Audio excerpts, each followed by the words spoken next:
자, 두 번째 시간을 시작하겠습니다. 전 시간의 거를 조금 더 보충, 심화를 하겠습니다. 좀 어려우셨죠? 그리고 춘향전에 대한 해석 뭐 이런 것이 조금 좀 생소하셨을 수도 있는데요. 실제로 춘향전은 대체로 그렇게 해석이 됩니다. 실제 현실에서는. 그러니까 기생이 아니라고 주장하는 춘향, 넌 기생이야 라고 강조하는 당시 실정법사의 충돌이라는 거죠.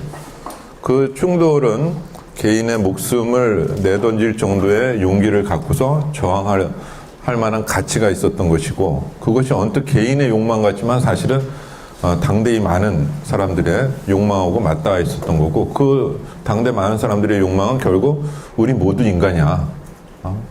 너희는 우리 윗것 아랫것 이런 식으로 해서 우리를 뭐 마치 그냥 뭐 아무것도 아닌 존재처럼, 이를테면 양반을 위한 하나의 도구, 수단, 재물인 것처럼 생각하지만 실제로 노비들을 팔고 사죠. 그런 식으로 생각하지만 우리도 인간이야. 똑같은 인간이라고 하는 얘기가 좀 더 구체화된 거죠. 뭐 왕후장성의 시가 따로 있느냐 하는 얘기가 벌써 그 옛날 전서부터 나왔어도 이런 식으로 구체화돼서 목숨 걸고서 나는 인간으로 대우해줘 라고 주장하는 것이죠.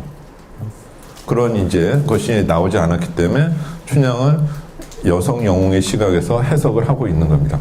그래서 인간 춘향과 단지 재산, 재물에 해당하는 춘향으로 보는 두 가지 시각, 두 가지 정의 사이의 갈등이고, 그 갈등은 굉장히 엄중한 봉건적인 가치관과 근대적 가치관의 충돌이었고, 그것을 많은 사람들한테 인기를 끌게 돼서 춘향전의 2본만 하더라도 200종류가 넘거든요.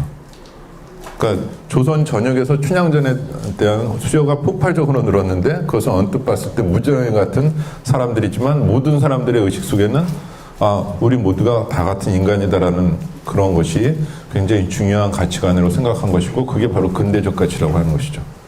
그러니까 늘 우리가 지금 생각하고 있는 게 과연 옳은가, 지금 우리가 당연하다고 생각하는 게 과연 옳은가에 대한 그러한 문제의식, 물음표를 붙이는 작업을 하지 않으면, 그래서 과연, 물음표만 갖고 안 되면 앞에 부사까지 붙여서 과연 그럴까 하고, 지금 여러분들이 당연하다고 생각하는 것들에 대해서 요 안에 집어넣으면 거기서부터 많은 이제 틈들이 생기고, 또 그럴 수밖에 없게 됩니다. 우리 인간이 갖고 있는 사고라고 하는 건 어차피 완벽한 어떤 그 존재는 아니기 때문에 과연자를 붙였을 때 흔들리지 않는 사고는 사실 그렇게 많지는 않죠. 요즘 동성애 문제라든가 이런 거 얘기할 때 교황님도 말씀을 하시죠. 동성애 문제가 논쟁하는 시간에 가난이나 퇴치해라, 이런 식의 얘기까지 할 수 있는 것인데, 종래의 교황님이 보여주셨던 그런 사고의 패러다임을 넘어서는 거기 때문에 사실 굉장히 많은 어떤 인기를 끌고 있고, 동시에 또 어떨까요? 보이지 않는 또 집요한 지금 저항의 직면에 있겠죠. 그렇다면 보이지 않는 뒷면까지도 파고들 수 있다는 거죠. 추리할 수 있다는 거죠. 그래서 과연을 붙여보고, 이러한 문제의식이 바로 주제의식을 낳고, 그 다음에 이 주제보다 더 중요한 게 의제라고 하죠. 요즘 아젠다라고 하는 거. 그러니까 아젠다 설정을 할 수 있는 신문이 영향력이 높은 신문이죠. 어떤 문제에 대해서 파고들고 여러 가지 탐사도 하고 뭘 파헤치고 하는 팩트 확인에도 중시하게 있지만, 새로운 생각할 거리를 제시할 수 있는 신문, 이게 굉장히 중요한 사회의 어떤 방향을 제시할 수 있는 신문이기 때문에 아젠다 설정. 사실상 우리는 근데 여기에 머무는 거죠. 문제풀이. 객관식이냐 주관식이냐의 문제풀이의 정도입니다. 객관식이든 주관식이든 문제는 역시 문제에 불과해요. 주제를 생각하고 좀 더 상위 차원의 의제를 생각하는, 내 삶의 아젠다는 뭐냐, 우리 사회의 아젠다는 뭐냐, 이런 식으로 우리 미래의 아젠다는 뭐냐 하는 식으로 사고를 펼쳐나가야 된다는 것이고요. 다시 또 조금 더 보충해 설명드리면, 잘 모르는 게 있으면 공통점의 축, 그 다음에 차이점의 축을 떠올려라는 것이죠. 그러면 이 존재가, 이 X가 밝혀지게 돼 있다는 거죠. 그러면 이 X라고 하는 게 뭐냐? 사실 따지고 보면 이런 거죠.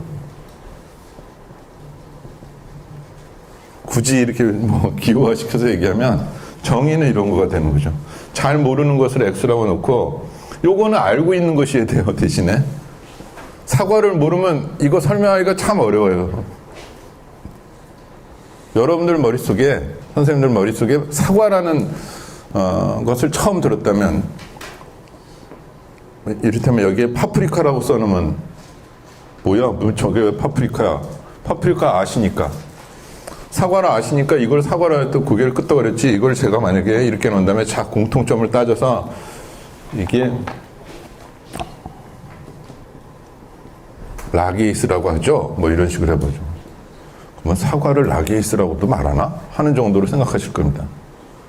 근데 제가 여기서 다시 이건 사과라고 할 수 없어요. 그러면 여러분들은 혼란에 빠지겠죠. 뭔 소리야 저게? 분명히 여기서 이렇게 홍어, 국강, 부사, 아우리, 스타키 했는데 왜 사과가 아니래? 그러니까 알고 있으셔야 돼요. 그러니까 잘 모르는 것을 아는 것으로 표현하는 겁니다. 요거는 모르는 거고 요거는 아는 거죠. 인간에 대해서 우리가 정의해봐라 하면 또 어려워져요. 그렇지만 어쨌든 인간에 대해서는 우리가 알고 있으니까 노예는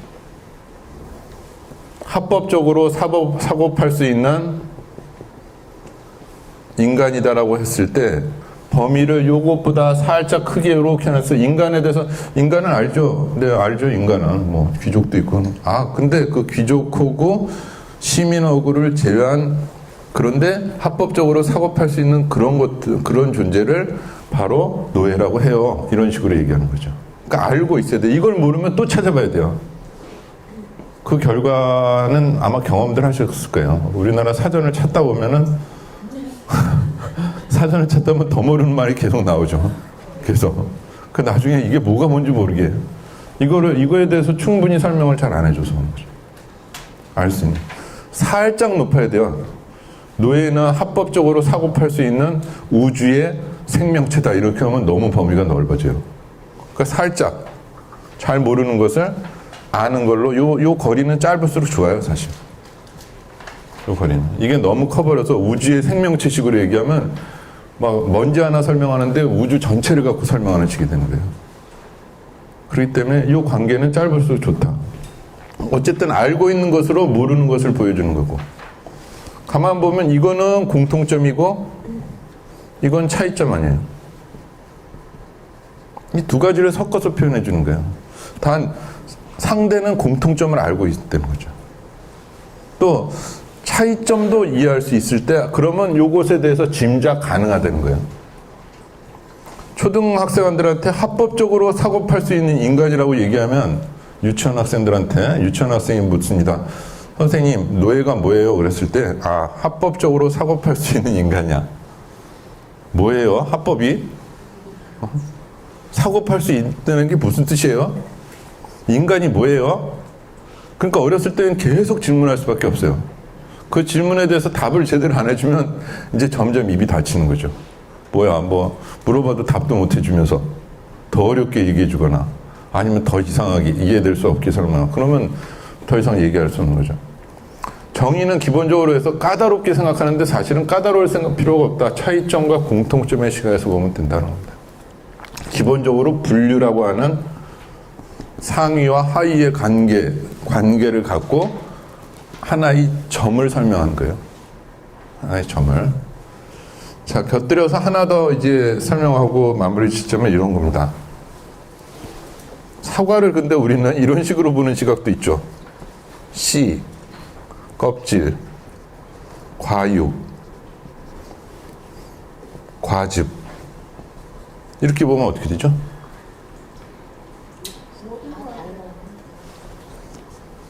이렇게 볼 수 있나요, 없나요?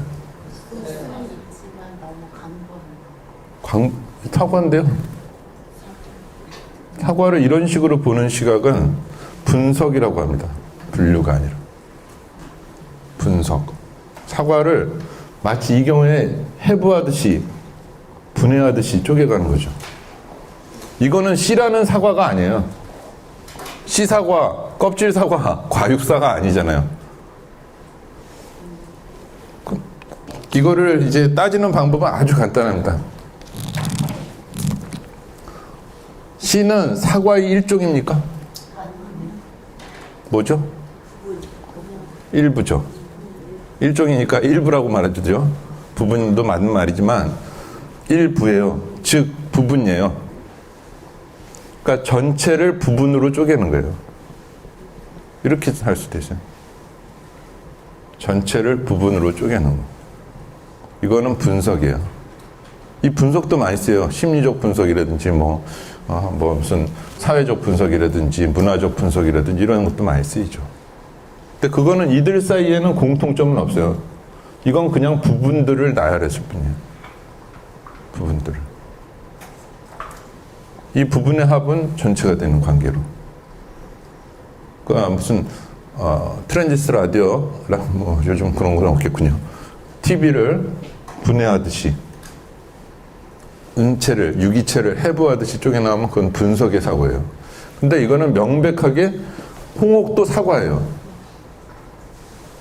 개념상의 상위냐 하위냐의 차이일 뿐이지 오히려 이 사과보다 홍옥이 훨씬 더 구체적인 거예요. 사과 좀 줄래? 했을 때 정말 홍옥 매니아한테 사과 좀 줄래? 했는데 국감 갖다 주면 욕하죠. 홍옥 매니아들이 있어요. 여기도 계실걸요? 손들 한번 들어보세요. 홍옥은 꼭 내가 계절이 가기 전에 꼭 먹는다. 미리 주문하시죠. 홍옥 매니아들은 미리 주문하세요. 꼭 챙겨요. 예? 예. 그거 한 달도 안 되니까 미리 주문을 먼저 해갖고 그때 꼭 내 앞에서 와야지 한 해를 보낸 것 같은 정도. 다른 사과는 그게 우리는 주로 이거 맛있다고 생각하죠. 옛날에는 또 사과는 뭐가 최고야라는 유행 멘트, 국강이 최고야 하는 개그 우먼의 그 멘트도 있었죠. 사과는 국강이 최고야. 맛있었는데 이거 맛있었는데 홍옥이 정말 맛있다고 하는 분들도 계시거든요. 홍옥을 맛보시긴 하셨나요? 어떻게 그거부터 확인해보고 해야 되겠다. 홍옥을 먹어보긴 했다. 한번 손 들어보시죠. 네네. 그렇지만 주문할 정도는 아니라는 거죠. 선 주문할 정도. 근데 선 주문할 정도의 홍옥에 강한 끌림을 갖고 계신 분들 매니아들이 있더라고요. 그분들에게는 나머지는 사과도 아닌 거예요. 나머지는 굳이 선 주문해까지 해서 먹겠어요. 그러니까 나머지를 다 합쳐도 이것만 못한 그런 관계도 돼요. 국강이나 부사 먹느니 나는 그냥 홍옥 먹는다. 안 먹으면 안 먹지 저는 또 닭고기가 그래요. 닭고기를 주면 저는 먹나 안 먹나 하는데 요즘은 닭고기라고 하면 완전히 국민 음식처럼 되버렸는데 저는 별로 그렇게 맛을 잘 모르겠어요. 먹으면 먹는데 굳이 그걸 먹고 싶다는 생각이 안 들어요. 저는 닭고기를 역 매니아인가? 안티 매니아가 되나? 그러니까 이렇게 다양한 개성들이 있는데 좀 더 구체적으로 간다는 거죠. 계속. 구체적으로 갈수록 우리 앞에 다가오는 실체와 가까워져요.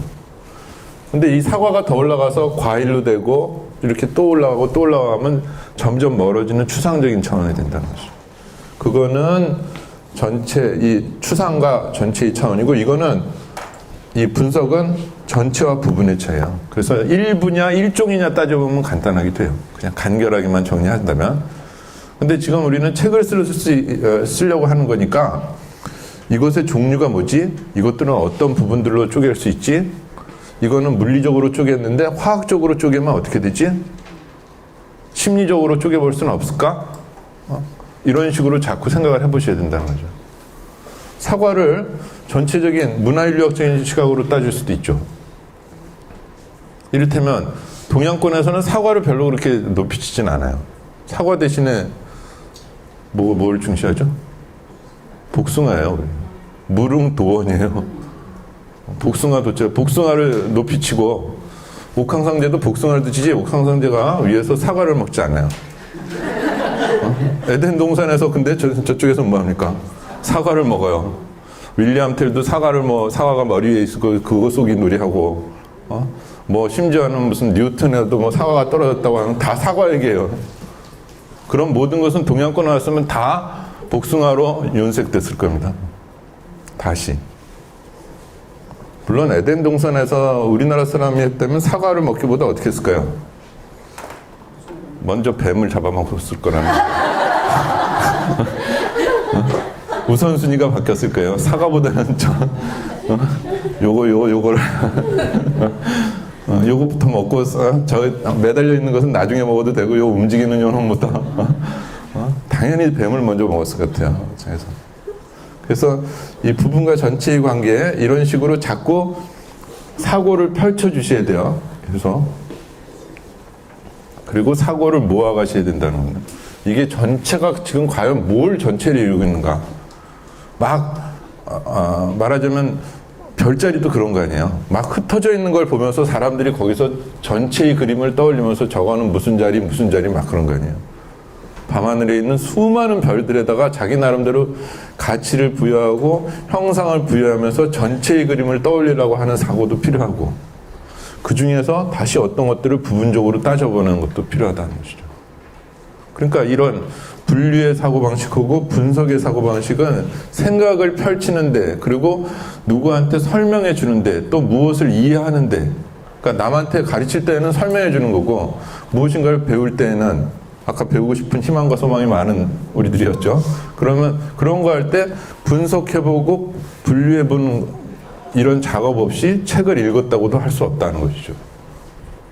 그러니까 책을 그냥 열심히 읽으면 돼. 정신을 집중하면서 읽으면 돼. 그건 아니라는 거죠.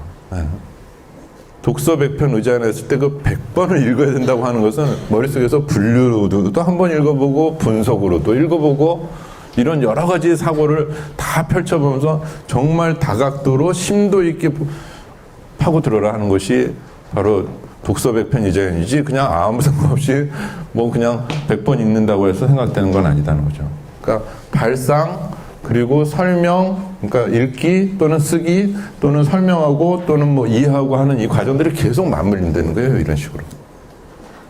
그래서 지금 단순히 책만 쓰는 게 아니라는 거죠. 우리들의 사고, 우리들의 감수성을 펼쳐주고 다시 뭐 이렇게 표현하고 다시 받아들이는 이 수용 과정이고, 그게 우리들의 삶이라는 건 아까 욕망의 그런 몇 가지 배움, 힐링 뭐 이런 곳에서도 확인이 됐잖아요. 구체적으로.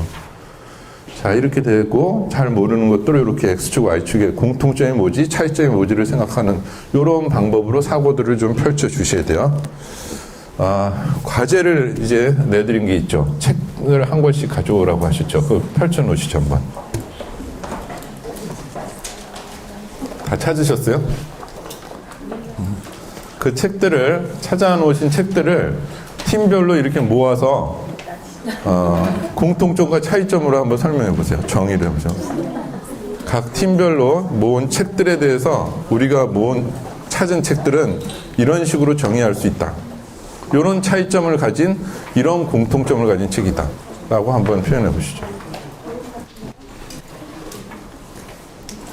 자, 책들을 꺼내 놓으시고 여긴 다 손 들고 계셔야 되는 것 같은데 찾지 않았다는 뜻으로 들리는데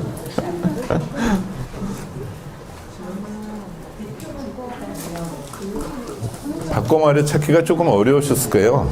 다시 말해 정도는 또 있는데 바꿔 말해는 또 조금 어려울 수 있는데, 어쨌든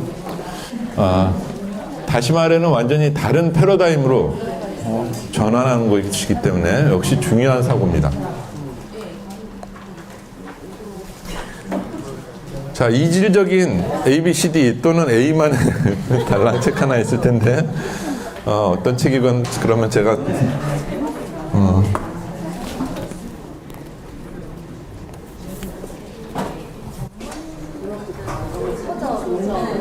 자, 이 세 권을 갖고 설명해 보십시오. 이게 비슷비슷한 것 같아요. 이게 여기도 어떤 인간관계하고 갈등, 위기 이것도 마찬가지예요. 어떤 저기 자살 겪고 있는 그 사람에 대한 협상, 위기 구출. 아, 이게 그 위기였어요? 저는 경제 위기인 줄 알았어요. 아니에요. 저기 자살하려고 있는 사람 또는 어떤 부부간의 갈등 또는 저기 테러 위협 뭐 이런 거에 대한 그 위기 협상을 해서 그 사람을 자살을 안 하게 이제 하는 심리적인 궁금해. 네, 저는 제목만 보고 경제, 경영 이런 건 줄 알았어요. 이제 경찰들이 이제 위기 협상할 때 협상가들이 나가잖아요. 자기 빌딩에서 자살하려고 하잖아요. 그 협상하는 교육 책자. 전문서적인. 재밌겠는데요? 제가 갖고 있는 분야랑은 맞물리네요. 부부관계, 자녀관계, 인간관계에 다 도움이 돼. 이거는 최극단에 있는 사람에 대한 어떤 대처법이라 다른 사람에 대처하는 거는 수월해요. 다 비슷비슷한 것 같아요.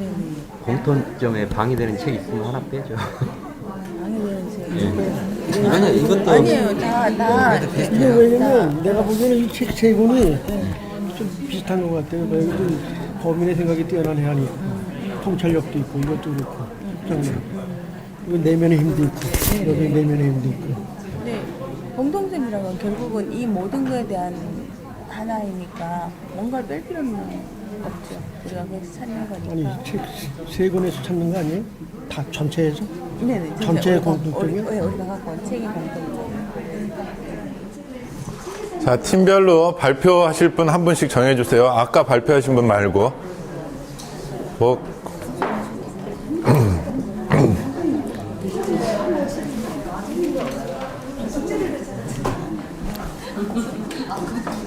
자, 어떤 공통점과 어떤 차이점을 찾아냈는지 자체가 창의적인 겁니다.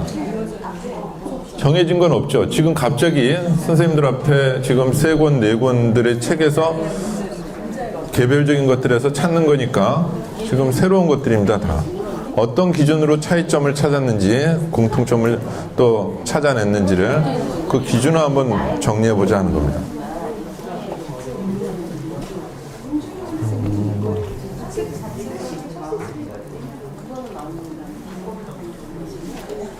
자, 이번엔 맨 뒤에서부터 볼게요.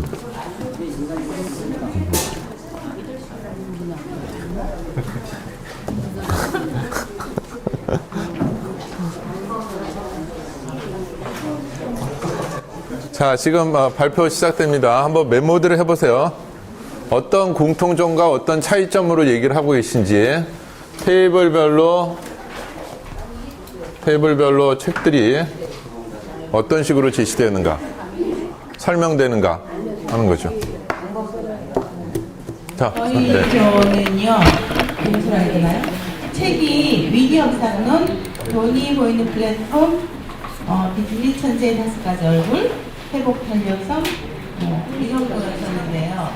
여기서 저희들이 공통점을 찾은 건 일단 대선된 책이다. 네? 일단 책이다. 공통점이다. 그 다음에 두 번째가 인간의 해안. 범상한 삶을 생각할 수 없는 좀 더 높은 단계의 지식을 보여주는 책들이다. 그러니까 높은 단계의 지식. 예. 그 다음에 하나는 어쨌든 문제를 해결할 수 있는 책들이다. 예, 해결의 책들이다. 였고요. 그 다음에 차이점은 그것을 해결하는 가는 과정에서 분야별로 나누어져 있다. 심리, 경제, 비즈니스 이런 쪽의 분야별로 나누어져 있다가 저희들의 차이점이었습니다. 네, 뭐 좋습니다. 우선은 어떤 지식을 알려주는 책이고 그 어떤 정서적으로 지금 호소하는 건 아니라는 거죠. 문학은 아니라는 겁니다, 분명히. 그리고 문제 해결의 지식을 지금 제시해주고 있다는 것이죠, 지금. 그렇게 보셨고 다시 분야별로 지금 접근해가고 있다. 심리, 경제, 비즈니스는 경제로 봐도 되겠죠. 이렇게. 그러면 요거는 이렇게 지우고 심리, 경제의 차원이고 그럼 분야별로 더 따질 수 있겠죠. 어떤 게 있을까요? 심리, 경제, 또 뭐 역사도 있겠고 역사적 사례를 제시할 수도 있겠죠. 또는 무슨 지리, 예, 정치, 뭐, 예. 이게 분야별이라고 하는 요 별자 들어가는 것들이 지금 차이가 나타났다는 거죠. 별개로, 이거 별도로 한 거니까 이 별자 붙은 것들이 다 해당되는 거죠. 서점이나 뭐 도서관도 이런 식으로 나눠져 있잖아요. 책들이라는 공통점이 있는데 그것들을 차이점으로 제시해 준 거죠. 그래서 도서관도 분류를 하죠. 분류학을 하죠. 또 생물학에서도 분류학이 중요한 이유가 바로 그겁니다. 분류학. 뭐 린넨이 뭐 이런 사람들 이름 들어보셨을 거예요. 분류학. 그 분류가 왜 중요하냐? 바로 그렇게 해야지만 잘 모르는 어떤 지식에 대해서 기존의 것에 관계에서 모르는 것을 얹혀낼 수 있으니까. 도서관에서는 새로운 책이 나왔을 때 이거를 어디에다 꽂아놓을까 가지고서 매년 분류학자들이 모여서 제시들을 하거든요. 분류는 기본적인 지식의 어떤 좌표들을 만들어내는 과정이기 때문에 중요하다고 하는 것이고요. 그래서 아예 학으로까지 나온다는 것이죠. 살아있는 생물체들의 그 분류학, 생물의 분류학도 있고, 살아있는 건 아니지만 어떤 지식도 분류학이 되고, 도서관은 그런 분류법에 의해서 그 제시가 되는 거고, 새로운 지식이 나왔을 때 이것이 어디에 꽂히냐 가지고서 그게 학문적인 논쟁이 벌어지기도 한다는 것이죠. 자, 분야별입니다. 다음 테이블 저쪽으로 돌아보죠. 네. 지금 있는 책들을 공통점과 차이점으로. 책은 네. 즐거움의 발견 플레이고요. 학습의 자유고 너희가 책이다 라는 세 가지 책인데요. 공통점은 첫 번째 종이다, 두 번째는 책이다, 세 번째 즐거움 뭘까요? 즐거움이 있다. 청소년을 뭐가 있다고요? 즐거움, 놀이, 즐거움이 하나는 있다. 놀이, 네네. 독서, 학습의 즐거움이 있다라는 거고요. 청소년을 위한 것이다, 계몽성이다, 교육적이다, 자기 성장에 관한 책이고 의문이 많다고요. 차이점은 저자가 틀리다, 페이지가 다르다, 사이즈가 다르다, 번역서가 아니다, 맞다. 네 번째는 출판사가 틀리다. 다섯 번째 공부 놀이로 구분된다. 여섯 번째는 사파가 있고 없고다. 사파 여부. 앞에 얘기한 거는 안 쓴 이유를 알겠죠, 선생님? 뭐 페이지가 다르다, 뭐가 다르다 하는 것은 이미 충분히 우리가 전제하고 있는 것들이기 때문에 굳이 이건 말할 필요가 없으니까 쓸 필요도 없는 차이점이 된 겁니다. 그죠? 너무나 뭐 어차피 뭐 너하고 나하고 차이가 그래 서로 뭐 머리카락 숫자도 다르고 뭐 이런 얘기를 하면서 차이가 다르다는 걸 얘기해야 될 필요는 없으니까 번역서도 아니라는 거 굉장히 중요하죠. 이거는 국내 저자들인데요. 우리나라에서 책을 추천하는 여러 가지 기관들이 있죠. 어떤 그런 작업들이 있게 됩니다. 문체부도 있고 한국출판산업진흥원도 있고 저희 뭐 책으로 따뜻해서 만드는 교사들 책따세도 있고 또 다른 여러 가지 뭐 또 한국과학창의재단에서는 우수과학도서 같은 것들을 선정을 하는데요. 늘 거기서 전제되는 공통 전제 중에 하나가 국내 저자를 좀 더 우대하자입니다. 근데 참 찾기가 어려운 게 국내는 대한민국 하나인데 국외는 어떻습니까? 전 세계 아니에요. 그러니까 전 세계 저자들을 대상으로 국내 저자를 우대해 준다는 것 자체가 사실 물리적인 양으로 봤을 때 1개국 대 나머지 100몇 개국, 200몇 개국 뭐 이런 식의 과정이기 때문에 국내 저자를 우대해 준다는 게 사실 그렇게 쉽지는 않아요.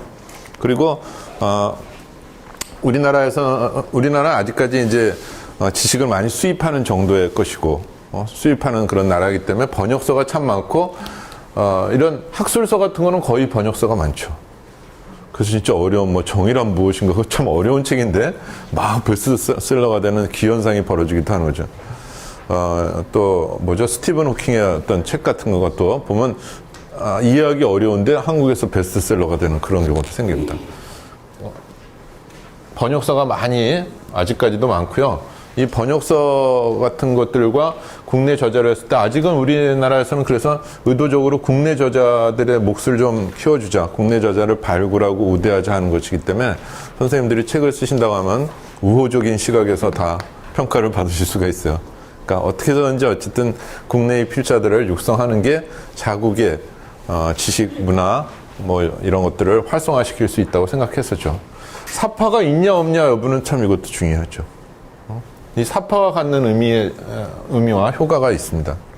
아주 훌륭한 사파는 멘트가 필요 없을 정도로 진행될 수 있고, 그림 없는 그림책으로 나올 수도 있고, 말하자면 아예 글자가 없는 그림책만 갖고도 충분히 되죠. 가만 보면 그런 책들이 있어요. 사진만 있는 책들이 있습니다. 사진만. 사파만 있는 책들도 있죠. 또 사파 때문에 샀다는 사람들도 있죠. 책을. 그러니까 이회수 씨 같은 경우에 책은 거의 사파 본인이 그리잖아요. 뭐 나무 젓가락 같은 걸로 찍찍 그렸는데 또 묘한 매력이 있어서 그거를 또 좋아하는 분들도 계시고, 그래서 이 사파라고 하는 것이 책을 보는 데 있어서, 책을 쓰시는데 내가 책을 쓸 때 이 사파를 쓸까 말까, 이것도 따져볼 만한 것이 되죠. 또 네, 여기 그나저나 참 좋은 책을 찾아오셨죠? 예. 저희는 아니요. 저기 고용과 성장이라는 책과 그다음에 과학 한잔 하실래요? 청소년 정치의 주인이 되어볼까는 저 허병주 선생님이 좀 빌려주신 책을 참고로 해서 보니까 어떤 분야의 논리적인 서술이 들어가는 전문적인 서적이라는 공통점이 있었고요. 그리고 논리성, 전문성, 네. 그리고 외국인 저자가 아닌 한국인 저자. 네. 그리고 차이점은 논리적인 서술은 들어가지만 분야는 다양하다라는 거. 어떤 다양함이죠? 여기에서는 고용과 성장은 저기 경제, 그리고 과학 한잔 하실래요는 과학, 청소년 정치의 주인이 되어볼까는 정치. 그렇죠, 정치. 그 분야도 있고 주체를 청소년으로 잡으니까 또 책이 나오게 되죠. 여기서 국내 저자 중에서 이제 주체의 차원으로 보자면 이제 국내 저자냐 아니냐도 되지만 청소년이냐 아니면은 이를테면 장년층이 쓰냐 아니면 노년층이 쓰냐. 요즘은 노년층이 쓰는 책들도 많이 나오거든요. 노년층이 쓰는 책들이 점점 늘어날 수밖에 없는 게요. 중장년층에 있던 저자들이 점점 나이가 먹어서 노년층이 되기도 하고, 또 이제 비로소 은퇴를 하셔서 누가 그러더라고요. 60대라는 나이가 아직은 체력을 갖추고 있고, 또 뭐 자식들의 어떤 혼사나 뭐 이런 것도 다 해서 책임으로부터 자유로운 나이다. 그래서 60대의 저자군들이 집중적으로 나타날 것이다. 이런 말을 하는 사람들도 있거든요. 그래서 노년층 저자들이 자꾸 늘어날 거예요. 왜냐면 노인 세대들이 점점 많아지는데, 그거를 뭐 지금 청소년들이나 아니면 장년층이 뭐 노인들은 이렇게 살아야 됩니다라든지, 내가 경험해 보니까 인생은 이렇게 사는 게 좋읍디다, 이렇게 뭐 노인 어르신들 앞에서 얘기할 수는 없잖아요. 그러니까 같은 동년의 그런 작가들을 찾게 될 겁니다. 그래서 요것과 요쪽을 이렇게 연관지을 수 있다는 거죠. 노인을 위한 정책도 나올 수 있다는 것이죠. 그렇죠? 새로운 어떤 것들이 자꾸 나올 수 있는 것들이 여기서 계속 연관하면 조합들이 나오게 될 수 있다는 겁니다. 책들을 보다 보면 이 책들이 나오지 않은 다른 부분들이 나오게 된다는 거죠. 자, 그 다음 또, 네, 넘어가시죠. 지금 카메라 한 대가 지금 바쁘게 움직여요. 저희는 우리 가족 관절 질환 해결책, 정의란 무엇인가, 나만의 글쓰기라는 책인데요. 세이건의 공통점은 나만의 책 쓰기 아닌가요, 선생님? 네, 나만의 책 쓰기. 네. 굉장히 좋은 책이죠. 자기가 궁금해하는 문제에 대해서 해결해 준다고 하는 의무점을 알게 해주는 그런 공통점과, 또 하나는 독자를 향해서 개인의 그 경험이나 개인의 성찰에 대한 자기 이야기가 아니라 현장의 경험과 대상을 상대로 한 그 임상의 경험을 바탕으로 쓰여진 책이라는 걸 공통점으로 꼽을 수 있고요. 차이점은 역시 그 이야기하고자 하는 주제가 다르다는 거예요. 하나는 건강, 의학 뭐 이런 쪽에 대한 궁금증을 해결하는 거였고, 하나는 실용적인 글쓰기에 대한 거, 그리고 또 하나는 가장 어려운 철학적인 정의란 과연 무엇인가에 대한 그런 이야기를 담은 것이 차이점입니다. 네, 지금도 보면 대충 이렇게 정리되죠. 문제 해결인데 주로 경험상에서 나오는 노하우죠. 실제로 저도 가르쳐 보니까 좋더라, 이게 좋았고 이렇게 하니까 잘 안 되더라 한 것들을 갖고 지금 선생님들한테 설명드리는 거거든요. 제가 그런 거 하나 없이 지금 여기서 이렇게 쓰면 좋아요라고 얘기한다면 어려운데, 그러니까 어쨌든 가르쳐 본 경험으로 지금 저는 말하는 경우가 많고요. 그래서 그래서 이제 주로 제가 쓴 책들이 주로 그렇습니다. 그래서 누군가는 이제 현장주의자다, 현장 중심에. 그래서 현장, 그러니까 제 교육 현장에서 제가 경험한 것들을 그것들을 정리해서 써낸다고 하는 것이죠.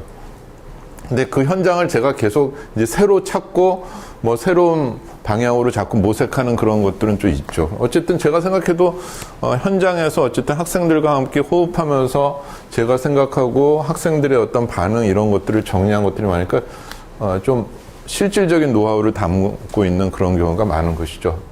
그래서 그렇고, 그 다음에는 이야기의 주제가 다르다 했는데 이야기 방식이 다를 수도 있죠. 이야기 주제가 다르다는 건 철학과 글쓰기 뭐 이런 식으로 지금 나누셨잖아요. 근데 이야기 방식도 다를 수 있어요. 이를테면 인터뷰 형식의 책도 있다고요. 가상 인터뷰식의 책도 있고, 전해드렸죠. 이 인물의 국민왕과의 인터뷰.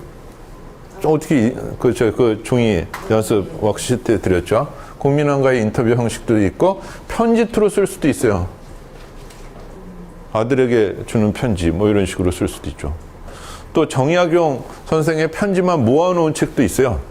본인이 쓴 게 아니라 그 편지만 모아놓은, 그러니까 수많은 글 중에서 편지의 글들만 모아놓은 그런 것도 가능하다는 거죠. 그런가 하면 시나리오식으로도 쓸 수 있겠죠. 이야기 방식들을 고민해 보실 필요가 있죠. 내가 지금 김영하 선생님이 아버님에 대한 얘기를 하시고 있다 하셨죠. 아버님? 선생님이 쓰시고 싶은 책이 있으시다고 그랬죠. 첫 시간에. 뭐였죠, 그게? 아버님, 어머님 전상서. 그러면 그때 전상서로 했을 때는 편지투로 쓰실 것인지, 아니면은 그것을 또 다른 방식으로 쓰실 것인지, 그냥 회고하듯이 써나갈 것인지, 아니면 편지투 형식으로 계속 써나갈 수도 있어요. 전상서라고 하는 건 편지니까. 편지를 전상서라고 하니까. 그러니까 뭐 누구는 선생님 전상서, 선생님 전에 쓰는 상서라는 뜻이죠. 전에 그 앞에 올리는 상서. 그러니까 전 띄고 상서거든요.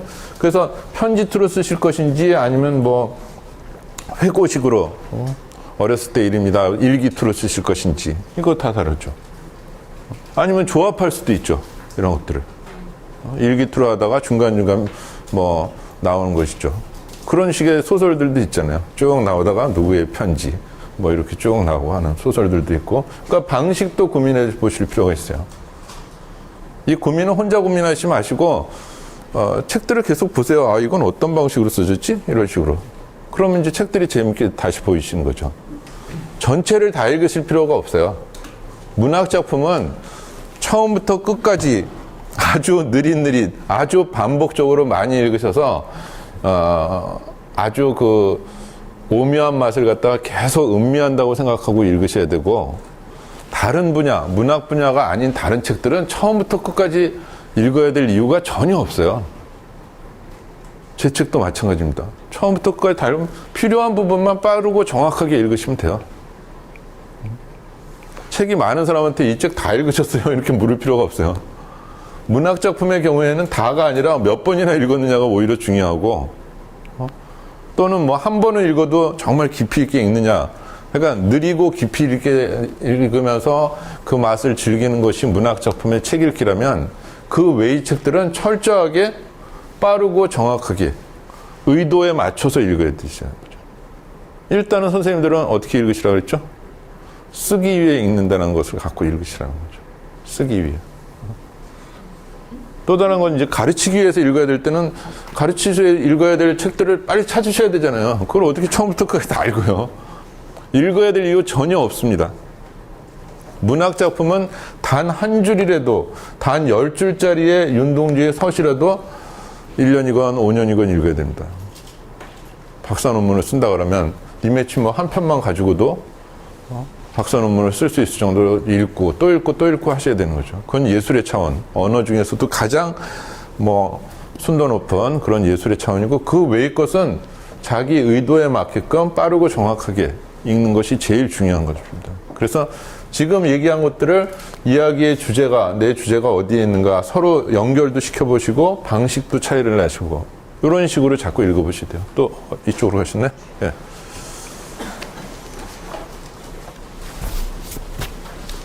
안녕하세요.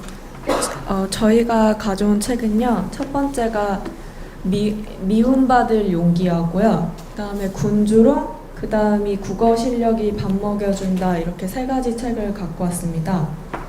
첫 번째 공통점은요.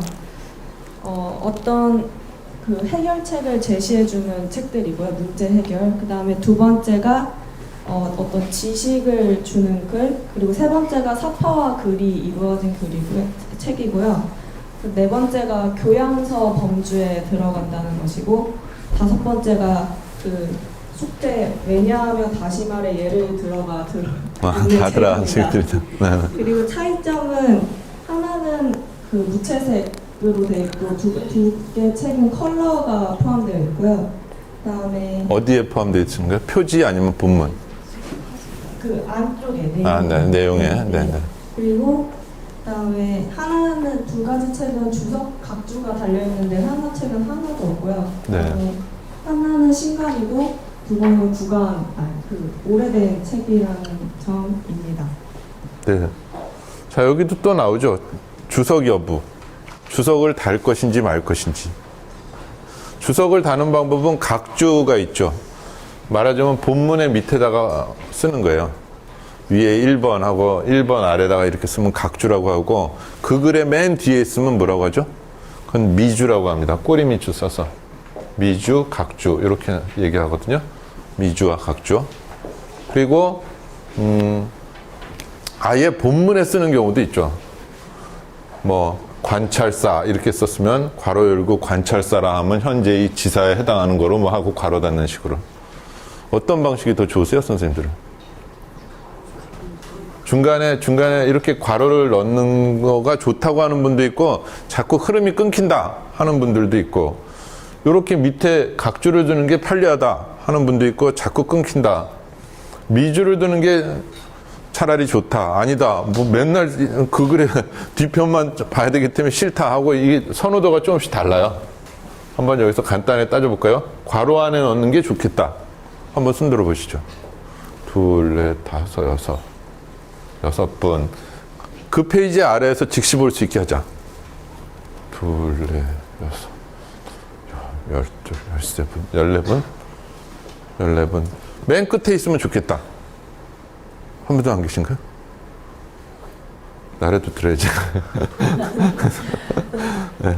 이렇게 줄을 다는 것은 본문의 주, 요 본문 그리고 각주, 미주 이렇게 되는데, 각주를 잘 안 쓰려고 해요. 출판하시는 분들은. 그래서 요 경우 어떻게 하냐면 아예 본문이 이렇게 있으면 옆에 박스를 쳐놓는 거죠. 이런 방식의 책들 보셨죠? 박스를 쳐놓는 방식으로도 합니다. 네. 이게 이제 편집에 관한 것이죠. 이거는. 저도 밑에 있는 게 좋은데, 사실은 각주로 있는 게 좋은데, 각주를 쓰면 그냥 어떻게 써는지 이렇게 좀 풀어서 써달라고 하는 요청들이 편집자들은 많이 해요. 편집자들은 쭉 읽어갈 때 좀 밑으로 내려가면 시선이 이렇게 올라갔다 이렇게 하기가 좀 그렇다 하는 것이고, 또 저 뒤편까지 왔다 갔다 하다 보면 그냥 덮어버린다 하는 것 때문에 본문에서 어떻게든 처리하려고 해서 괄호 또는 이런 박스 이런 식으로 처리하는 방법도 있거든요. 그러니까 선생님들이 쓰실 책도 내가 어떤 걸 택할까, 어떤 방식의 그걸 택할까, 또는 아예 이런 거 없이 그냥 쓸 수 있게 할 수도 있어요. 그러니까 관찰사 곧 현재의 도지사에 해당하는 직위로서 이렇게 쓸 수 있죠. 여기서 살짝 바꿔 말해도 쓸 수 있어요. 다시 말해 현재의 도지사에 해당하는 직위로서 하는 식으로 쓸 수 있다는 겁니다. 이제 조금씩 이해되시죠? 자, 그 다음에 선생님 거기도 테이블에 그래도 발표를 하셔야지. 자, 황선아 선생님이 해보실래요? 근데 그러면 저기는 못 하시나? 누가 대신 필기 좀 해주세요. 지금 황선아 선생님이 필기하느라 지금. 안녕하세요. 발표는 처음 해보는데요. 제가 책을 가져오진 못했는데 3가지 찾아는 왔거든요. 어떤 걸 찾았냐면요. 첫 번째는 회사 일에 상처받지 마라. 그리고 두 번째는 긍정적인 탄력성. 그리고 세 번째는 나만의 책 쓰기를 찾았었는데 네. 이 3가지 책의 공통점은 뭔가 설명하는 글이고 문학적인 글이 아니다. 그리고 두 번째는 뭔가 처세술에 관련된 그런 책이었다라는 거였고요. 처세술이라기보다 어떤 기술에 대한 그런 책이다. 그래서 첫 번째 책은 어떤 회사 생활에 대한 기술, 두 번째 책은 심리적인 어떤 기술, 세 번째는 글쓰기에 대한 기술. 그래서 어떤 그 사용에 대한 그런 게 있다라는 거였고, 차이점은 각각 분야가 달랐다라는 거하고, 그리고 3가지가 제가 생각하기에는 이제 독자가 달랐다, 예상 독자가 달랐다라는 점을 찾았습니다. 네. 감사합니다. 독자가 달랐다는 얘기가 나오죠. 자, 지금 공통점과 차이점을 따져보니까 전체 흐름도 알 수 있고, 전체 어떤 것들을 우리는 읽고 있는가. 대체로 뭔가를 해결해주는, 뭔가 책에서 답을 얻고 싶은 것이죠. 답을 얻고 싶다. 그리고 그런 책은 돈 주고 사도 안 아까운데 나머지 책은 그거 왜 사냐 하는 생각들을 많이 갖게 되고요. 뭔가 전문적이고 혹은 경험적이고 그래서 또는 계몽적이고 논리적이고 이런 것들을 우리는 책으로서 받아들이는 경향이 있다는 것이고요. 그런 책들을 자꾸 쓰려고 하는 경향도 있으니까 책으로 나온 거죠. 지금 선생님들 눈앞에 떠 있고 또 왜냐하면 예를 들어 다시마레의 책들이었죠. 기본적으로. 그러다 보니까 전문적일 수밖에 없죠. 전문성을 드러내기 위해서는 왜냐하면 하고 논증해 줘야 되거든요. 천동설이 아니라 지동설입니다. 한 다음에 그냥 넘어갈 수 없다는 거죠. 왜냐하면 하고 말해줘야 되는 거죠. 그러니까 전문서적이거나 논리적인 서적에서는 왜냐하면 예를 들어 다시마를 쓸 수밖에 없다는 겁니다. 그리고 이제 여기서 기술이라고 했는데 제가 3번째 책은 제 책이기 때문에 제가 말씀드리면 기술만 쓰려고 한 책은 아니다 하는 것이죠. 그래서 여기서 이제 인문적인 성찰이라는 말이 나오는 거죠. 제가 선생님들한테 계속 읽기와 쓰기, 들숨, 날숨 얘기하고 그것이 삶, 그것이 여행, 그것이 우리들의 어떤 세상하고 자꾸 얘기하는 것은 인문적인 성찰이라는 차원에서 지금 계속 얘기를 드리는 거지 그냥 스킬 차원에서만 얘기 드렸다면 지금 이런 얘기를 서로 얘기할 필요는 없었을 듯 싶어요. 그래서 기술 플러스 기술을 들어갑니다. 분명히 노하우를 제가 어쨌든 제시하는 거니까. 근데 어떤 우리들의 삶, 사회, 뭐 공동체 이런 것에 대한 얘기를 계속 제가 하고 있는 거죠. 그래서 이걸 놓쳤을 때는 단순 매뉴얼이 돼버리는 거죠, 사실. 그러니까 매뉴얼도 있잖아요, 우리가 보면. 뭐 자동차 사면 매뉴얼 따라오잖아요. 거기는 자동차란 무엇인가? 자동차와 인간의 삶에 대한 인문적인 성찰은 없어요. 그런 식으로 근데 앞으로 써줘야 돼요, 이제. 그러니까 이제 단순 매뉴얼보다는 어떤 인간의 어떤 냄새, 뭐 삶의 향기, 세상에 대한 통찰 이런 것이 없게 되면 완전 단순한 정보 지도가 돼버린다는 거죠. 그거는 고속도로에 그냥 막 꽂혀져 있는 그런 정도의 단순 정보 전달밖에 안 되고 그건 시간이 지나면 사라져요. 새로운 길이 뚫리고 또 새로 뭐 시각이 바뀌고 그러면 그냥 가차없이 폐기되는 책들인데 이왕 책을 쓰신다면 저도 그러한 생각으로 쓰는데 오래오래 가는 책을 쓰고 싶은 거죠. 그 제가 쓴 그 나만의 글쓰기 그 책도 93년에가 나왔으니까 지금 벌써 20년이 넘게 되시죠. 지금 그 살아남은 책이 됐는데 앞으로 뭐 조금 더 살아남았으면 하는 것이죠. 어떤 시간이 돼서 그냥 막 소멸되는 책보다는 같은 이러한 기법에 대한 문제 해결에 대한 거지만 어떤 성찰 이런 것을 담는 것이 책의 수명을 길게 할 수 있다는 것이죠. 그렇지 않으면 뭐 나도 다 아는 뭐 이를테면 뭐 라면 끓이는 방법 정도, 뭐 라면 봉지에나 써 있는 지식 정도. 그래서 그 사람만의 어떤 새로운 시각이나 통찰이 엿보이지 않는다. 그렇게 됐을 땐 굳이 그 책을 살릴 이유는 없거든요. 그래서 선생님들께서도 지금 경험을 갖고 노하우들이 있으시잖아요. 지금 앞으로 쌓아가실 거고 더 계속. 그럴 때 이것과 함께 인간과 세상에 대한 성찰 그리고 미래에 대한 어떤 비전 그리고 가치에 대한 올바른 가치 이게 근대적 가치냐 봉건적 가치냐 이게 앞으로도 계속 우리 사회를 바람직하게 변화시켜주는 그런 가치냐? 아니면은 그냥 지금 당대에 잘 먹고 잘 사자 주의냐? 그런 것에 대한 스스로의 성찰을 담아 놓으셔야 독자들과의 대화가 가능하다는 것이죠. 그렇지 않으면 독자들은 그냥 봤다가 그냥 버려버리는 정도, 팽개쳐지는 조금 값비싼 종이었다가 이제는 필요 없는 쓸데없는 휴지 조각이 되어버린다는 것입니다. 자, 지금 공통점과 차이점으로서 여러 가지의 책들의 공통점, 속성도 지금 하나씩 따져보게 된 거죠. 자, 그러시면은 잠깐 쉬셨다가 이제 신문을 활용해서 퀴즈를 할 겁니다. 그리고 선물을 드릴 겁니다. 이 선물을 들고 오느라 제가 일산에서 택시를 타고 왔습니다. 네, 그래서 잠깐 쉬십시오. 한 5분 정도만 쉬시고 빨리 진행하겠습니다. 세 번째 시간으로.